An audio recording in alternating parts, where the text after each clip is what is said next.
नमस्कार, मैं लक्ष्मी नारायण गुप्ता, अतिथि सहायक प्राध्यापक, शासकीय महाविद्यालय बेमेतरा। आज आप लोग को प्रिंसिपल ऑफ मार्केटिंग में यूनिट 3 में उत्पाद नामक चैप्टर का आगे का पोर्शन इस वीडियो में हम लोग कवर करेंगे। अभी जिस चीज़ के बारे में हम लोग पढ़ने जा रहे हैं उनका नाम है उत्पाद विविधीकरण। आइए जानते हैं कि उत्पाद विविधीकरण होता क्या है।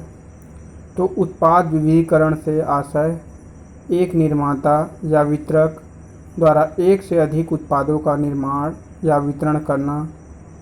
सरलीकरण की अवस्था में जहां निर्माता जो है उनकी जो प्रवृत्ति होती है वह उत्पाद जो रेखा है उसमें कमी करने की बात करती है, जबकि उत्पाद विविधीकरण की जो नीति है वो उसका जो प्रयोग करने वाला निर्माता अपने उत्पादों की संख्या में वृद्धि करने का प्रयत्न करता है। आजकल की जो हमारी आवश्यकता है वह दिनों दिन बढ़ रहा है, वृद्धि हो रहा है। उस आवश्यकता को संतुष्ट कराने के लिए, प्रतिस्पर्धा का सामना करने के लिए उत्पाद विविधीकरण की नीति को प्रयोग करना होता है। बढ़ती हुई आवश्यकताओं ने विविधीकरण के क्षेत्र में काफ़ी विस्तृत कर दिया है। हिंसन के अनुसार उत्पाद विविधीकरण वह स्थिति है जिसमें एल्युमिनियम के उत्पादक होटल व्यवसाय प्रारंभ कर देता है। इस तरह हम उत्पाद विविधीकरण को देख लेते हैं। जनरली उत्पाद विविधीकरण के जो रूप होते हैं वो कैसा कैसा होता है, तो इसमें प्रमुख रूप से निम्न है। पहला, मिलती जुलती उत्पाद पंक्ति में विविधीकरण। मिलती जुलती उत्पाद पंक्ति में विविधीकरण का मतलब क्या होता है कि कई कंपनी अपने अंतर्लय जो विद्यमान पंक्ति है उससे मिलती जुलती पंक्ति में सम्मिलित करने का प्रयत्न करता है।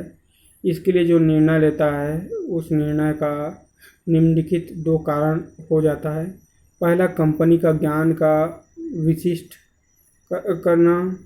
दूसरा, अधिक उपयोग करने के लिए एवं दूसरा जो है वर्तमान उत्पाद पंक्ति में अप्रचलन जोखिम को कम करने के लिए। मिलती जुलती कंपनी जो हमारी हैं उत्पाद पंक्ति में विविधीकरण का प्रयोग किस सीमा तक कर सकती है, अनेक घटकों पर निर्भर करता है। इस संबंध में कुछ प्रश्नों का उत्तर जानना अति आवश्यक होता है।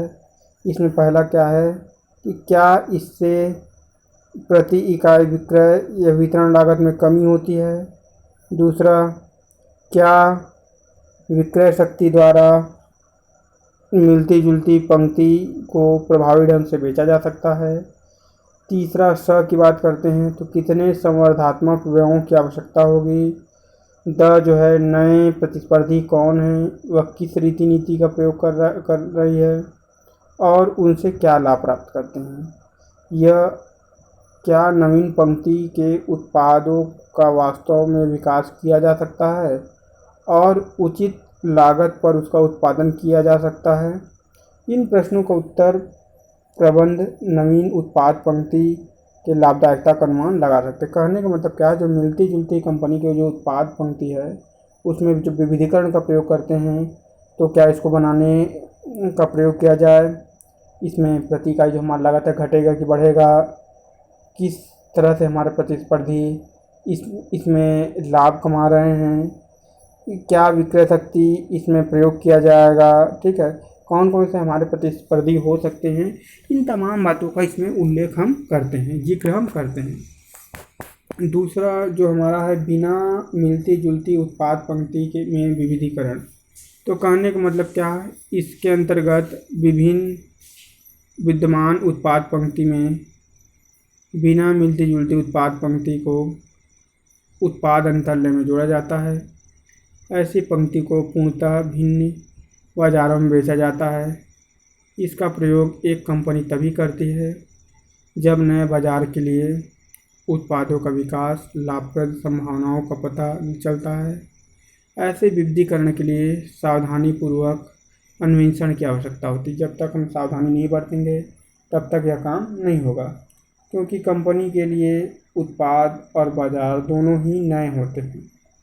सामान्यतः कंपनी को सबसे पहले एक उत्पाद पंक्ति को पूरा करना चाहिए, तत्पश्चात उसके जो मिलती जुलती उत्पाद है उसको अपने उत्पाद पंक्ति में जोड़ना चाहिए, उन्हीं बाज़ारों में बेचा जा सके।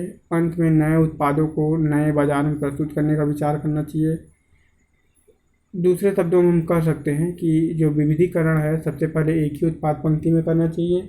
यदि उससे उसको कुछ लाभ होता है, समझ में आता है, मार्केट समझ में आता है, तो हम उसको दूसरे जो मिलती जुलती उत्पाद पंक्ति है उसे बिना मिलती जुलती उत्पाद पंक्ति का विविधीकरण की नीति का प्रयोग कर सकते हैं। ये हमारा दूसरा है मिलती जुलती उत्पाद पंक्तियों का विविधीकरण के बारे में। तीसरा है उत्पाद प्रतिस्थापन। उत्पाद प्रतिस्थापन का मतलब क्या होता है कि एक उत्पाद के बदले हम दूसरा उत्पाद लाते हैं, तो ये होता है उत्पाद प्रतिस्थापन। इसे कंपनी द्वारा अपनाई जाने वाली सुरक्षात्मक नीति भी कहा जा सकता है।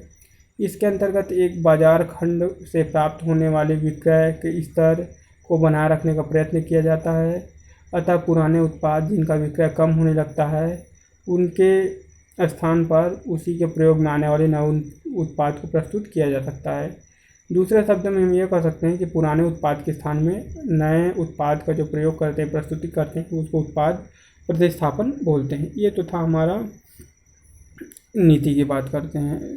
ठीक, इसके बाद हम उत्पाद विविधीकरण को प्रेरित करने वाले घटक, यानी हमारे उत्पाद विविधीकरण है उसको कौन कौन से ऐसी जो घटक है जो इसको प्रेरित करता है।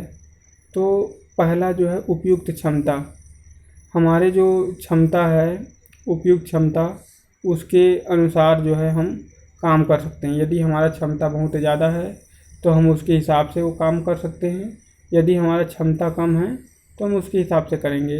यदि पर्याप्त क्षमता होने के कारण हम अपनी जो उत्पाद विविधीकरण की नीति है उसको हम अपना सकते हैं। ठीक है, यदि एक कंपनी अप्रयुक्त वित्त सुविधाएं, प्रबंध सुविधाएं, वितरण सुविधाएं और आदि विविधीकरण की जो प्रेरित करने वाली जो सुविधाएं अगर नहीं हैं तो वह इस नीति को नहीं अपना सकता है। तो इसलिए हमको जानना पड़ेगा कि हमारा क्षमता कितना है।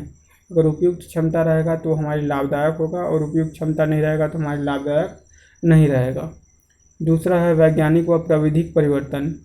निरंतर हो रहे वैज्ञानिक और जो प्राविधिक परिवर्तन है कंपनी के उत्पाद विविधीकरण को प्रेरित करता है। जब एक नवीन उत्पाद बाजार में आता है तो वो लोकप्रिय होने लगता है और निर्माता विविधीकरण के लिए प्रेरित होता है। ये हमारा वैज्ञानिक और प्राविधिक परिवर्तन की बात करते हैं। तीसरा जो है हमारा उच्च प्रबंध। यदि उच्च प्रबंध संस्था का विकास में दिलचस्पी लेता है तो या महत्वाकांक्षी है तो नवीन उत्पाद के विकास की संभावनाएं बढ़ जाता है और नवीन प्रयोगों के कारण विविधीकरण के लिए प्रेरणा मिलती है।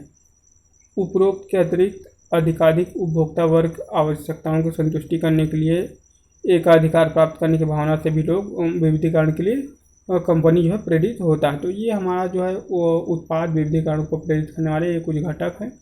इसके अलावा अब हम देखते हैं कि हमारे जो उत्पाद है, उत्पाद विविधीकरण के क्या लाभ है या विविधीकरण का प्रयोग करने का क्या कारण हो सकता है। तो सबसे पहले जो हमारा कारण है विद्यमान विक्रय और वितरण सुविधाओं को अधिक प्रभावपूर्ण उपयोग करना। यदि हमारे पास विविधीकरण की अगर स्थिति है तो हमारे पास जितनी भी विद्यमान विक्रय है और वितरण सुविधा है उसका हम अधिक से अधिक प्रभावपूर्ण प्रयोग करना चाहेंगे। जैसे कि अगर हम जानते हैं कि यदि हमारा पुराना उत्पाद मार्केट में चल रहा है, मार्केट में उसका पकड़ है, तो यदि कोई हम नया उत्पाद लाएंगे तो वह हमको उसको विक्रय करने में बहुत ज़्यादा कठिनाई नहीं आएगा, क्योंकि हमारे जो पुराने उत्पाद हैं उसके बारे में लोगों को पहले से पता रहता है। तो इस तरह जो है विद्यमान विक्रय और वितरण सुविधाओं को हम अधिक प्रभावपूर्ण उपयोग कर सकते हैं। विविधीकरण के लाभ में पहला कारण है। ठीक, दूसरा ग्राहकों की प्रार्थनाओं को पूरा करने के लिए ग्राहक कई ऐसे चीज़ों के लिए प्रार्थना करता है कि साहब ये वाला प्रोडक्ट होना चाहिए, इसमें ये सुविधा होना चाहिए, इस कलर में होना चाहिए, इस फ्लेवर में होना चाहिए। तो उन चीज़ों को भी हम उत्पाद विविधीकरण के माध्यम से पूरा कर सकते हैं, क्योंकि कई ग्राहक होती हैं उनका इच्छा रहता है कि इस प्रोडक्ट में कुछ दूसरा चीज़ें आए। तो ऐसे ऐसे समय में क्या होता है, ग्राहक का प्रार्थना को पूरा करने के लिए हमारे पास एक ही चीज़ें बचता है, वह होता है उत्पाद विविधीकरण। तीसरा जो है हमारा विद्यमान प्रतिष्ठा का लाभ उठाने के लिए, तो जो हमारा विद्यमान प्रतिष्ठा है उसका हम कैसे लाभ उठाएंगे, तो उत्पाद विविधीकरण करने के कारण हमारा जो है यहाँ पे जो हमारा प्रतिष्ठा बना रहता है, हम उसका पूरा पूरा फ़ायदा उठाते हैं।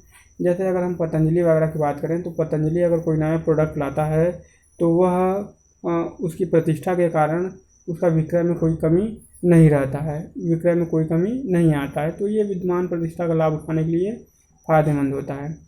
इसके बाद ये जो है नवीन उत्पाद अंतरालय में भी सम्मिलित करने का निर्णय ले सकते हैं। इसके बाद कुछ कंपनी विद्यमान उत्पादों का विक्रय में वृद्धि हेतु, कई ऐसे कंपनी हैं जो अपने जो विद्यमान उत्पाद है उसको विक्रय करने के लिए भी उत्पाद विविधीकरण का रीति को अपनाता है।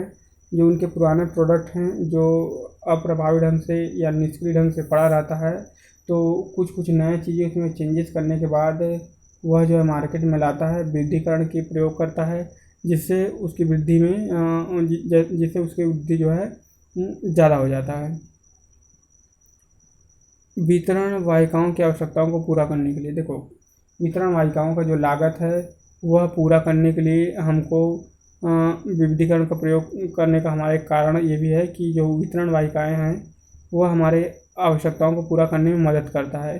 वितरण माध्यम अप्रभावी ढंग से कार्य कर रहा है, तो उसको यह पूरा करने के लिए जो है हम कुछ नए नए उत्पाद लाएंगे। तब जब तक पूरा उत्पाद हम नए नए उत्पाद अगर नहीं लाएंगे, तब तक हमारा जो वितरण वाहिकाएँ हैं वह सुस्त हो जाएगा। और नया उत्पादन आते ही, नया प्रकार के उत्पाद आते ही वह लोग सक्रिय भूमिका निभाते हैं और सही ढंग से काम करते हैं। तो वितरण वाहिकाओं की भी जो आवश्यकता होती है वो यहाँ से पूरा किया जा सकता है। उसके बाद विभिन्न प्रकार के उत्पादों को प्रस्तुत कर नए मध्यस्थ और व्यापारियों को आकर्षित करने के लिए, हम जब तक नए उत्पाद नहीं लाएंगे तब तक हमारे मध्यस्थ नए व्यापारी हमारी ओर आकर्षित नहीं होगा, और नया व्यापारी अगर आकर्षित नहीं होगा तो हमारी जो धंधा है, हमारे जो विक्रय है उसमें कमी आना शुरू हो जाएगा। तो इससे बचने के लिए भी ये व्यापारी लोग ऐसा कार्य करते हैं। फिर लागतों में कमी की जा सकती है, इसके माध्यम से हम लागत में भी कमी करते हैं। मौसमी उच्चावचनों को कम कर सकते हैं, जो बेमौसम उच्चावचन होते रहते हैं उसको हम कमी कर सकते हैं। इसके माध्यम से हम लाभों में वृद्धि कर सकते हैं। तो इस प्रकार ये उत्पाद जो विविधीकरण है इसके कुछ लाभ हैं। जैसा कि आप लोग जानते हैं, जहाँ लाभ होता है वहाँ दोष भी होता है। तो कुछ कुछ दोष हैं जो मैं बताने जा रहा हूँ। तो पहला, वितरण कर्मचारियों पर अतिरिक्त भार है। तो जो इससे क्या होता है, उत्पाद विविधीकरण होने से जो वर्तमान विक्रय कर्मचारी है उसके ऊपर अतिरिक्त भार आ जाता है, क्योंकि वह नया उत्पाद को भी उसके साथ साथ बेचना पड़ता है। उससे जो नया उत्पाद है उसकी जो उत्पाद है, उत्पादों की जो संख्या में वृद्धि होने के कारण कर्मचारियों के ऊपर अतिरिक्त भार आ जाता है। दूसरा, नवीन जो उत्पाद की असफलता का भय। अगर कोई नया उत्पाद असफल हो गया, उसका हमको भय हमेशा बना रहता है। अगर एक उत्पाद असफल होता है तो उसका प्रभाव पहले से विद्यमान उत्पाद पर भी पड़ता है। इसकी जो है उत्पाद तो ठीक नहीं है, ऐसा करके लोगों को मन में भय आने लगता है। तो कोई भी अगर एक नवीन उत्पाद वो असफल हो जाता है तो उसका अधिकांश बाज़ार में जो है का जो पकड़ होता है वो ढीला होना शुरू हो जाता है। विशेषज्ञों के अभाव। अनेक उत्पाद ऐसे निर्माण कर लिए जाते हैं बिना विशेषज्ञ के, यानी बिना कोई नीति के ही बना लिया जाता है। तो ऐसी परिस्थिति में लोगों को जो है हानि उठाना पड़ता है। ठीक है, इसमें केवल और एक कुछ अवस्था में ही ये संभव हो पाता है, अदरवाइज हमको विशेषज्ञ की आवश्यकता प्राप्त करना ही पड़ता है। प्रबंध संबंधी कठिनाई। जब उत्पाद पंक्तियों की संख्या जैसे जैसे अधिक होने के कारण कार्यों की जटिलता बढ़ जाती है, प्रबंध संबंधी कठिनाइयाँ भी बढ़ने लगती है। ऐसी परिस्थिति में कंपनी का जो उत्पाद विविधीकरण का जो स्थिति है वह दोषपूर्ण होना शुरू हो जाता है। तो इस प्रकार हम देखते हैं कि ये हमारा उत्पाद विविधीकरण क्या था उत्पाद विविधीकरण का क्या कारण था, उत्पाद विविधीकरण का क्या लाभ हुआ, उत्पाद विविधीकरण का क्या दोष हुआ। आजकल अब हम भारत में उत्पाद विविधीकरण की अगर हम बात करते हैं तो हमारे देश में जो विविधीकरण की नीति है ये काफ़ी लोकप्रिय हो गई है। अधिक निर्माता विविधीकरण की नीति का प्रयोग कर रहे हैं। जैसे यहाँ पे एक एग्जाम्पल दिया है कि HMT जो घड़ी है उसके साथ साथ वो HMT छपाई मशीन, विद्युत बल्ब आदि वस्तुओं का निर्माण कर रहा है। इस प्रकार इंडियन टोबैक्स द्वारा सिगरेट के साथ साथ मछलियों का निर्यात, होटल व्यवसाय शुरू कर दिया है। DCM द्वारा साथ साथ घी, इलेक्ट्रॉनिक कैलकुलेटर आदि का भी निर्माण करना प्रारंभ कर दिया है। ब्रू बॉन्ड इंडिया लिमिटेड द्वारा चाय के साथ साथ कॉफ़ी, कागज़, चमड़े के वस्तुओं का कार्य का उत्पादन विविधीकरण के कुछ उदाहरण है ना। अलग अलग कंपनी इस तरह, तो भारत में इस प्रकार जो है विविधीकरण की जो नीति है वो काफ़ी लोकप्रिय हो गया है। तो इस प्रकार आज की वीडियो में हमने उत्पाद विविधीकरण के बारे में देखा है और अगले आने वाले वीडियो में उत्पाद के अगले चरण की हम लोग बात करेंगे। धन्यवाद।